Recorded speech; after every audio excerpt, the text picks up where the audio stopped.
जहां Trump Iran की जमीन पर अमेरिकी सेना उतारने जा रहे हैं। अमेरिका की मीडिया की रिपोर्ट में अचानक ये चर्चा बहुत तेज हो गई है। ट्रंप से ये भी जब इस बारे में सवाल किया जा रहा है तो उन्होंने ऐसा होने के संकेत दिए हैं। ट्रंप सबसे पहले ईरान के खर्ग द्वीप पर कब्जे के लिए स्पेशल ऑपरेशन का ऑर्डर दे सकते हैं, लेकिन ईरान ने भी ऐसे ग्राउंड ऑपरेशन के लिए वियतनाम युद्ध जैसा गुरिल्ला प्लान बना रखा है।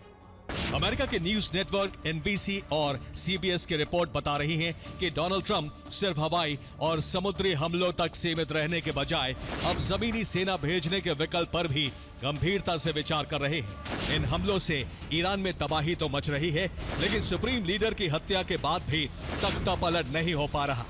ईरान के परमाणु ठिकानों पर अमेरिका का कब्जा नहीं हो पा रहा। उल्टा ईरान की मिसाइलें हर दिन इजराइल और अरब देशों में तबाही मचा रही हैं। इसलिए अब ट्रंप ईरान में स्पेशल ऑपरेशन चलाने के लिए जमीनी हमलों का ऑर्डर दे सकते हैं। रिपोर्ट्स के मुताबिक अब पेंटागन में जमीनी लड़ाई पर विचार हो रहा है, जिसका मतलब है जमीनी सेना की एंट्री, संवेदनशील और रणनीतिक ठिकानों पर कब्जा और ऑपरेशन को इस स्तर तक ले जाना जहां ईरान की सरकार को सिर्फ नुकसान ही ना हो, इलाके पर वास्तविक नियंत्रण उसके हाथ से छिन जाए।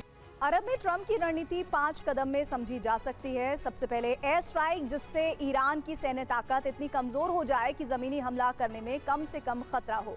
इसके बाद नौसैनिक दबाव, ईरान के वॉरशिप को हमला करके डुबोना ताकि समुद्री रास्तों पर कंट्रोल बनाया जा सके और ईरान की मूवमेंट सीमित हो जाए। तीसरा कदम खर्ग द्वीप पर नियंत्रण। यहाँ वार का मतलब है सीधे मुश्तबा सरकार की कमाई पर चोट, यानी आर्थिक नाकाबंदी। चौथा कदम हॉर्मुज स्ट्रेट पर कंट्रोल, जहां से दुनिया की बड़ी तेल सप्लाई गुजरती है। यहां दबाव बनाकर अमेरिका ग्लोबल लेवल पर असर डाल सकता है। पांचवा और आखिरी जरूरी कदम स्पेशल ग्राउंड ऑपरेशन, जहां मरीन कमांडो ईरान में अंदर घुसकर परमाणु भंडार तक पहुंचने और कब्जा करने की कोशिश कर सकते हैं। अब ट्रंप के खर्ग प्लान को भी समझ लीजिए। अगर खर्ग पर कब्जा होता है तो ईरान का तेल निर्यात बंद हो जाएगा। तेल रुका तो कमाई रुकेगी और कमाई रुकी तो दबाव बढ़ेगा और यही दबाव ईरान को हॉर्मुज खोलने के लिए मजबूर कर सकता है। पहला संकेत, ग्राउंड ऑपरेशन के लिए 2500 मरीन कमांडो मध्य पूर्व भेजे गए। दूसरा संकेत, पेंटागन में और भी कमांडो अरब देशों में भेजने पर चर्चा हो रही है।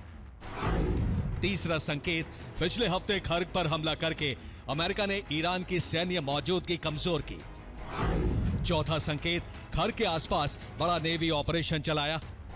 पांचवा संकेत, कब्जे के बाद की स्थिति के लिए पेंटागन कानूनी सलाह ले रहा है। पहले ट्रंप ने कहा था कि खर्ग पूरी तरह से असुरक्षित है। उसके बाद खर्ग में पाइपलाइन और तेल ठिकाने को छोड़कर सब खत्म कर दिया। क्या पाइपलाइन को इसलिए छोड़ा गया क्योंकि उन्हें बनाने में कई साल लग जाएंगे? अंतर्राष्ट्रीय परमाणु एजेंसी यानी IAEA के प्रमुख राफेल ग्रॉसी ने कहा है कि युद्ध ईरान के परमाणु संयंत्रों को नुकसान पहुंचा सकता है, लेकिन उसके ज्ञान और इरादे को खत्म नहीं कर सकता।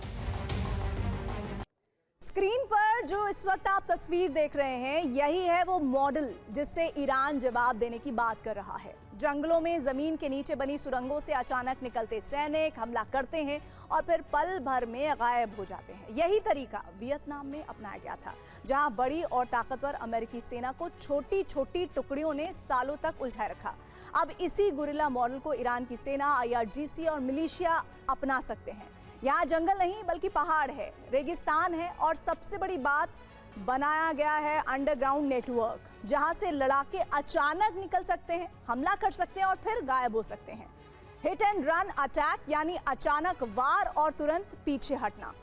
एक्सियोस के मुताबिक अमेरिका के जमीनी ऑपरेशन में करीब 1 महीना लग सकता है। ग्राउंड ऑपरेशन तुरंत नहीं होगा, उससे पहले ईरान की सैन्य क्षमता को बहुत कमजोर किया जाएगा। IRGC के कमांडर कई बार कह चुके हैं कि वो अमेरिकी सेना के ईरान की जमीन पर उतरने का इंतजार कर रहे हैं। अगर जमीनी स्तर पर कब्जे की कोशिश हुई तो जवाब वियतनाम जैसे गुरिल्ला मॉडल में मिलेगा। ऐसे गुरिल्ला मॉडल के लिए ईरान के पास वैसी जमीन भी है और लड़ाके भी।